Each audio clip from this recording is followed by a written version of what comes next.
एक घने जंगल में एक विशाल हाथी रहता था। वह स्वभाव से निर्दयी और घमंडी था। वह जंगल में स्वतंत्र रूप से घूमता और पेड़ पौधों और शाखाओं को गिरा देता। जब वह पेड़ गिराता और शाखाओं को तोड़ता तो कई घोंसले अंडों और चूजों के साथ जमीन पर आ गिरते और नष्ट हो जाते। उसके जंगल में घूमने से चारों ओर तबाही मच जाती थी।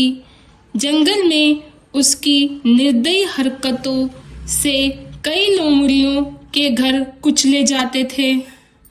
इस वजह से लोमड़ियों, पक्षियों और अन्य जानवरों में असंतोष फैल गया।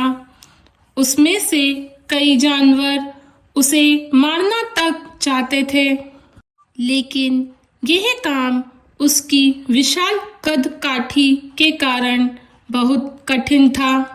वह बहुत विशाल है, लोमड़ियां आपस में कहती, उसे मारना लगभग असंभव है।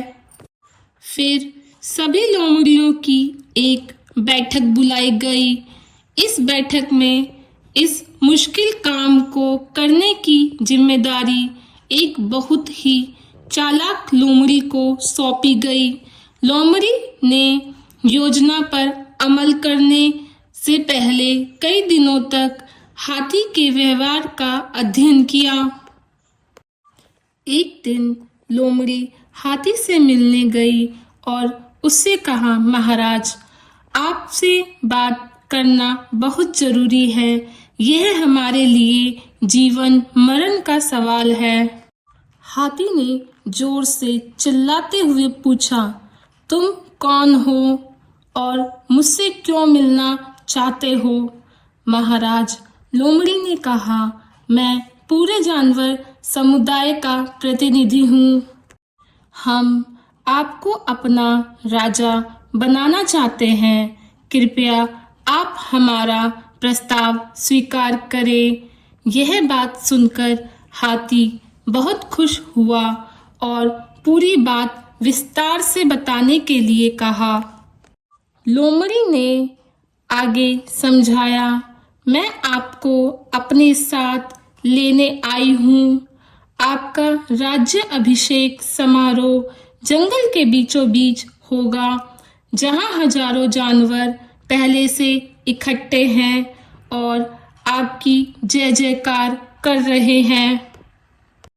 हाथी यह सुनकर बहुत खुश हुआ।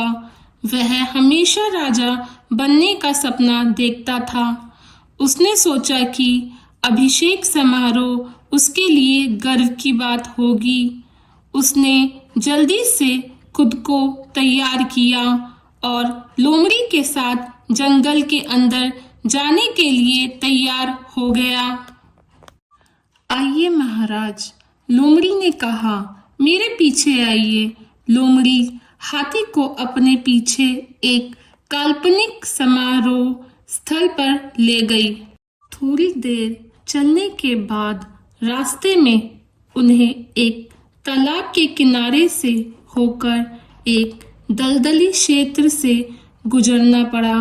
लोमड़ी जो हल्की फुल्की थी, उसने बिना किसी कठिनाई के उस दलदली स्थान को पार कर लिया।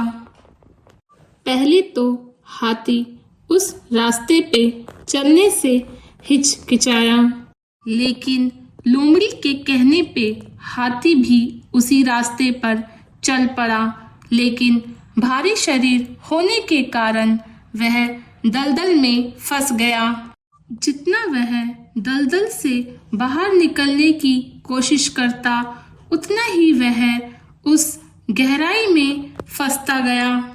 वह डर गया और लोमड़ी को पुकारने लगा, प्रिय मित्र, मेरी कृपया मदद करो। मैं कीचड़ में धंस रहा हूँ।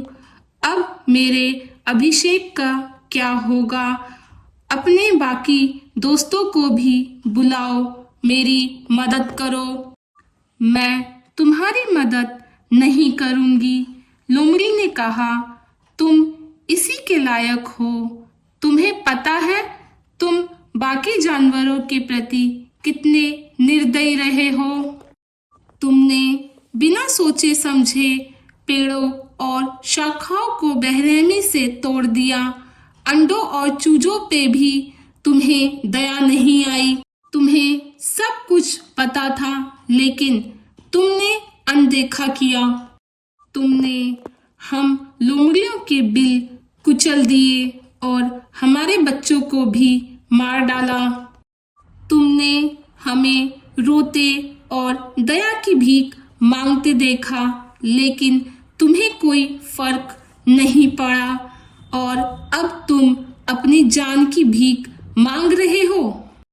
मुझे खेद है कि तुम्हारा अभिषेक तो नहीं हो पाया, लेकिन तुम्हारा अंतिम संस्कार जरूर होगा। और लोमड़ी वहां से चली गई। हाथी दलदल से बाहर नहीं निकल पाया और वहीं तड़प कर मर गया।